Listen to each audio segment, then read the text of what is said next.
तो कैसे है मेरे प्यारे बच्चों।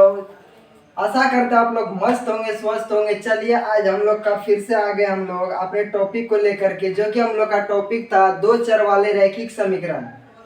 तो चलिए फिर से आपका स्वागत है अपना क्लासेस संकल्प में, जो कि हम लोग का टारगेट है आपकी बार 480 पार। तो आइए आप फिर से हम लोग देखते हैं कैसे 480 पार होता है। आइए आज हम लोग आ गए लेक्चर को लेकर के दूसरा, जो कि इसमें क्वेश्चन अलग है। देखिए बोलता है यदि 2a + 3b = 8 एवं 3a - 4b = -5 हो तो ये ऑप्शंस दिया हुआ। आज हम लोग इसको इस तरीके से सॉल्व करेंगे, डायरेक्ट एकदम। वो बोलता है ना कि डायरेक्ट ऑप्शन से हम लोग सॉल्व करेंगे। कैसे? ऑप्शन से, यानी कि ट्रिक के माध्यम से।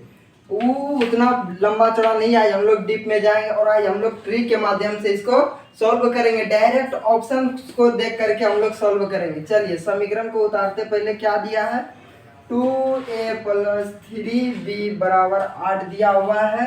तो आइए हम पहले इसको जो है कि ऑप्शन से इसको हम लोग सॉल्व करते हैं। पहला नंबर का ऑप्शन दिया a = 1, b बराबर दिया है 2, बी नंबर में ऑप्शन दिया a = 2 और b = 1। सी नंबर का ऑप्शन दिया a = -1, b बराबर दिया है 2 और उसके बाद क्या, डी नंबर में a बराबर दिया 2 और b बराबर दिया -2। तो आइए अब हम लोग ट्री के माध्यम से इसको सॉल्व करते। देखिए हम लोग को करना कुछ नहीं, जहाँ जहाँ ए देखना है इसमें वहाँ पर ए का मान लगा देना। तो देखिए इस जगह क्या, ए दोनों के 2 और ए है, इन दोनों के बीच में कुछ नहीं, तो क्या छिपा हुआ रहता है, गुना छिपा हुआ रहता। तो आइए आज हम लोग इसको ट्रिक के माध्यम से सॉल्व करते हैं। आइए ए का मान कितना दिया हुआ, देखिए 2 गुना ए का मान दिया हुआ हम लोग को कितना, 1। आइए 1 रखते हैं हम लोग प्लस 3b बराबर कितना, 8। आइए इसको सॉल्व करते हैं। देखिए डायरेक्ट नहीं, इसको फिर b का भी मान देखिए लेते हैं हम लोग। b का मान कितना दिया हुआ है, 2। चलिए इसको भी 2 से गुना कर देते हैं। गुना करिए, 2 गुना 1 कितना, यानी कि 2 गुना 1 2 प्लस है तो प्लस 3 गुना 2 कितना, 3 दूनी 6 बराबर कितना, 8। देखते हैं जोड़ करके, 6 और 2 कितना, 8 बराबर में क्या, 8। ये ना देखिए ये तो हमारा बराबर हो गया, यानी कि 8 बराबर 8। अभी रुक जाइए सर, एक का तो मेरा निकल गया। अब दूसरा ट्रिक के माध्यम से फिर दूसरे को भी सॉल्व करते, इसको हम लोग मिटाते हैं। रुकिए मिटा करके इसको फिर सॉल्व करते। एक का तो मान हम लोग का आ गया, अब दूसरा समीकरण को रखते हैं। देखते हैं एक तो का मान आया तो दूसरा का था कि नहीं। बोलता है 3a - 4b बराबर में दिया है कितना, 5। चलिए अब दूसरा नंबर का समीकरण में भी मान रखते हैं, ए का जवाब जो मान है वही रखेंगे। क्या दिया है, 3 गुना ए का वैल्यू कितना, 1 दिया हुआ, 1 से गुना कर देंगे, माइनस तो माइनस, 4 है तो 4 और बी का मान कितना दिया हुआ, एकदम साफ सुथरा में दिया हुआ। रखिए 2 का मान, बी का मान हो गया हम लोग का 2 बराबर में कितना दिया हुआ, -5। तो देखते हैं बराबर के -5 आता है कि नहीं। चलिए गुना करिए, 3 गुना 1 कितना, 3, माइनस तो माइनस, 4 गुना 2 कितना, 8। चलिए इसको सॉल्व करके देखते हैं। 3 गुना 1 कितना, 3, यही ना, बराबर में कितना, -5। बोलता है कि हम लोग जो कर्जा लेते हैं किसी के पास से, तो क्या होता है, माइनस में हम लोग पहुंच जाते। दिया है ये धन है ये ऋण है, ये ना, यानी कि ऋण का मतलब कर्जा, धन का मतलब क्या, अमीर, ये ना। हम अभी अमीर है, ये गरीब है। कोई दुकानदार से हम लोग क्या लिए, 8 टका कर्जा लिए और हम उसको दे कितना रहे हैं, 3 रुपया दे रहे हैं। तो अब देखते हैं कि हम लोग के पास और कितना कर्जा रहता है। ये घटा करके देखते हैं, दीजिए दुकान वाले को। -8 में से 3 को घटाइए, कितना बचेगा सर, -5 बचेगा। आइए देखते हैं, -5 बराबर में -5, यानी कि ये भी सेम आ गया, यानी कि 5 टका अभी दुकानदार को और देना है। जब ये दोनों एक जैसा हो जाएगा तो देखिए, मैं जब ऑप्शन ए को रखे तो बराबर आया था और ऑप्शन बी को भी रखे, बी का मान तो मेरा क्या आया, 5 के बराबर 5 आया, यही ना। तो यानी कि क्वेश्चन नंबर 1 का option A is correct answer. चलिए अब हम लोग दूसरे क्वेश्चन पे बात करते हैं। अब हम लोग दूसरे क्वेश्चन को सॉल्व करते हैं। उस टाइम हम लोग को पूछा ए और बी का मान, आपकी बार दे दिया क्या, एक्स और वाई का मान निकालने के लिए। तो आइए ना भैया इसको भी हम लोग अच्छे तरीके से बोले ना, एकदम ट्रिक से इसको इतना इजी से अभी हम लोग सॉल्व करेंगे ट्रिक के माध्यम से कि जोरदार मजेदार, मजेदार नहीं बोलता, उसी तरह से मजा आने वाला। अभी वीडियो के अंतिम तक आप लोग बने रहिए ना, अभी मजा आएगा। देखिए बोलता है कि यदि समीकरण इतना एवं इतना में से हो तो क्या होगा। ऑप्शंस हम लोग को दे दिया है, तो आइए इसी तरह से हम लोग समीकरण को उतारते हैं और ऑप्शंस को रख करके हम लोग डायरेक्ट आंसर बताने का क्षमता रखेंगे। उस तरह से मैथ को समझना है। चलिए, बोलता है कि 3x माइनस 2y बराबर 12 है, तो क्या होगा सर x और y का मान। चलिए ना हम लोग निकाल करके देखते हैं ऑप्शंस के माध्यम से। पहला ऑप्शन क्या है, देखिए 1 नंबर का पहला ऑप्शन रखिए, x का मान दिया हुआ है 4 और y का मान कितना दिया हुआ है 0। तो चलिए जहाँ x है वहां पर x का मान रखेंगे 3 गुना x का मान कितना दिया हुआ है, x का मान हम लोग को दिया हुआ है 4, तो 3 गुना कितना हो जाएगा 4 माइनस 2, y का मान कितना दिया, y का मान भैया हम लोग को दिया हुआ है 0। तो आइए ना इसको भी हम लोग अच्छे तरीके से ऑप्शंस के माध्यम से हम लोग सॉल्व करते हैं। 3 गुना 4 कितना, यानी कि 12, यानी कि 3 को 4 बार पढ़ेंगे कितना हो जाएगा 12, माइनस 2 से गुना 0 में करेंगे तो कितना होगा। धरती पर कोई भी संख्या जितना भी हो अगर 0 से गुना करने के लिए आ जाए तो भैया उसका आंसर 0 होता है। जब 2 से गुना 0 में करेंगे तो क्या होगा 0। चलिए इसको सॉल्व करके देखते हैं। अब देखिए यहाँ 12 में बोल रहा है कि -0 को घटाएंगे तो कितना होगा, तो यहाँ पर हम लोग का आ जाएगा 12 बराबर में कितना 12। रुकिए रुकिए, यहाँ तो आ गया हम लोग का 12 बराबर 12। अभी ऐसे नहीं होगा, यानी कि एक तो ऑप्शंस का मिल गया है। चलिए x का मान जब आ गया तो अब दूसरा को समीकरण को भी सॉल्व करके देखते हैं कि हम लोग का आता है कि नहीं। चलिए इसको पहले मिटाते हैं, उसके बाद हम लोग दूसरा वाले को समीकरण को उतार करके सॉल्व करते हैं। आइए दूसरा नंबर का समीकरण है 4x minus 5y equal to 16, यही ना। चलिए फिर जहाँ जहाँ x का है वहाँ x का मान लगाना है और जहाँ y है y का मान लगाना है। चलिए लगाते हैं। 4 से गुना किस में, x का मान कितना दिया हुआ है भैया 4 दिया हो, माइनस कितना 5 गुना कितना हो जाएगा y का मान कितना दिया हुआ है 0। तो चलिए 0 से गुना कर देते हैं।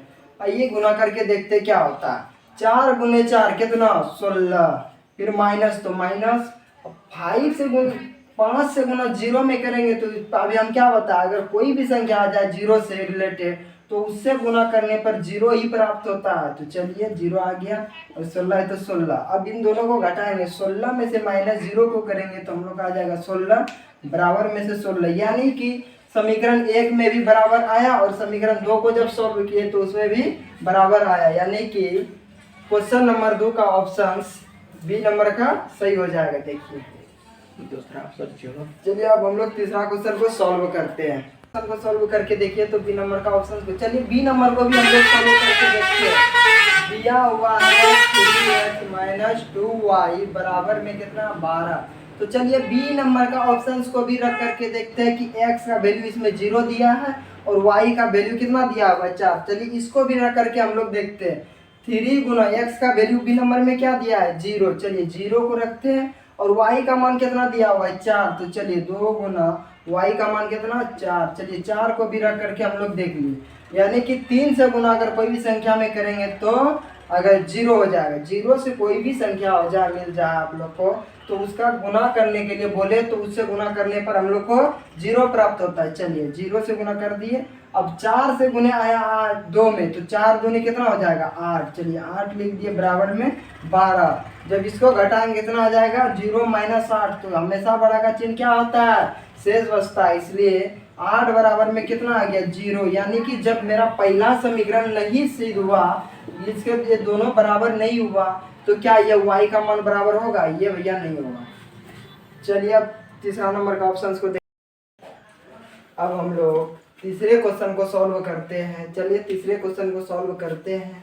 बोलता है क्या तीसरे क्वेश्चन में युगपत रेखीय समीकरणों के निकाय, समीकरण इतना इतना दिया हुआ है। समीकरण 1 बोलता है a1x प्लस b1y बराबर c1 और दूसरा समीकरण दिया हुआ a2x प्लस b2y बराबर c2 के आलेख प्रतिच्छेदी प्राप्त होगा यदि हम लोग को दिया हुआ a1 बराबर a2 b1 बट्टे b2 is equal to c1 बट्टे c2। उसी तरह से ऑप्शन बी में दिया हुआ a1 बट्टे a2 नहीं होगा बराबर किसका b1 बट्टे B2 का। तीसरा नंबर का ऑप्शन को देखिए, A1/A2 बराबर है B1/B2, फिर बराबर है C1/C2 का। देखिए इससे पहले वाले वीडियो में हम लोग इस फार्मूला का एक एक करके हम लोग बारीकी से सब कुछ समझ लिए थे कि क्या होगा। देखिए जस्ट उसी में से हम लोग को आज प्रश्न उठा करके दे दिया, जो कि ये बोर्ड एग्जाम ओल्ड ओल्ड में पूछे गए ये सब सवाल है, जो कि 2022 में पूछा गया ये सवाल है। बोलता है युगपथ रेखीय समीकरणों के निकाय इतना इतना समीकरण दिया हुआ है, तो आलेख प्रतिच्छेद प्राप्त होगा। आलेख प्रतिच्छेद जो कि हम लोग खूब अच्छे से उस दिन समझे थे इससे पिछले वाले वीडियो में। अगर जहाँ प्रतिच्छेदी का बात हो गया, प्रतिच्छेद करती है रेखा किस तरह से, इस तरह से अगर प्रतिच्छेद वाला आया तो वह क्या करती थी, हम लोग को अच्छे से प्राप्त था कि समीकरण A1/A2 नहीं था बराबर किसका, B1/B2 का, यही ना, B1/B2 का बराबर नहीं था, यानी कि युग्मक यानी तीसरा नंबर का ऑप्शन बी सही हो जाएगा हम लोग का। इसलिए क्योंकि यह प्रतिच्छेद करती हुई प्रतीत होती है, इसलिए हम लोग का option B is correct answer. चलिए अब हम लोग चौथा क्वेश्चन को सॉल्व करते हैं। आइए अब हम लोग चौथा नंबर के सवाल को देखते हैं। चौथा नंबर सवाल बोलता है क्या, युगपथ रेखिक समीकरणों के निकाय A1x + B1y बराबर C1, दूसरा समीकरण दिया हुआ A2x + B2y बराबर C2 के शून्य हल प्राप्त है। तो भैया इससे पहले हम लोग जान चुके हैं कि शून्य हल प्राप्त किसका होता है। पहले ऑप्शंस को हम लोग देख लेते हैं, उसके बाद हम लोग इसको सॉल्व करके बताते हैं। ए नंबर में दिया A1/A2 बराबर है किसका, B1/B2 का, बराबर है किसका, C1/C2 का, यही ना। दूसरा नंबर को देखते हैं, बोलता है A1/A2 नहीं है बराबर किसका, B1/B2 का। और भैया तीसरा में क्या बोलता है, बोलता है A1/A2 बराबर है किसका, B1/B2 का। फिर बोलता है B1/B2 का नहीं है बराबर कौन सा, C1/C2 का, ये दिया है ना। तो हम लोग को पता है कि शून्य हल किसका होगा, शून्य हल किसका होगा, जो कि समांतर चलते थे। क्या, समांतर चलते थे, तो इसका हल क्या होता था भैया, शून्य। तो देखिए कि शून्य हल किसका होगा, हम लोग अच्छे से उस दिन फार्मूला से जो हम निकाल करके बता रहे थे, जब A1/A2 बराबर B1/B2 बराबर नहीं है B1/B2 का बराबर नहीं है कौन सा, C1/C2 का, तो इसका हल क्या होता है भैया, शून्य हल होता है। और यानी कि 4 नंबर का ऑप्शन सी का आंसर हम लोग का सही हो जाएगा। चलिए अब हम लोग अगले वीडियो में मिलते हैं आप लोग के साथ, जो कि अगर आप लोग पिछले वाली वीडियो को नहीं देखे हैं तो एक बार पिछले वाले वीडियो को जा करके देखिए, आप लोग का सारे डाउट्स क्लियर हो जाएंगे।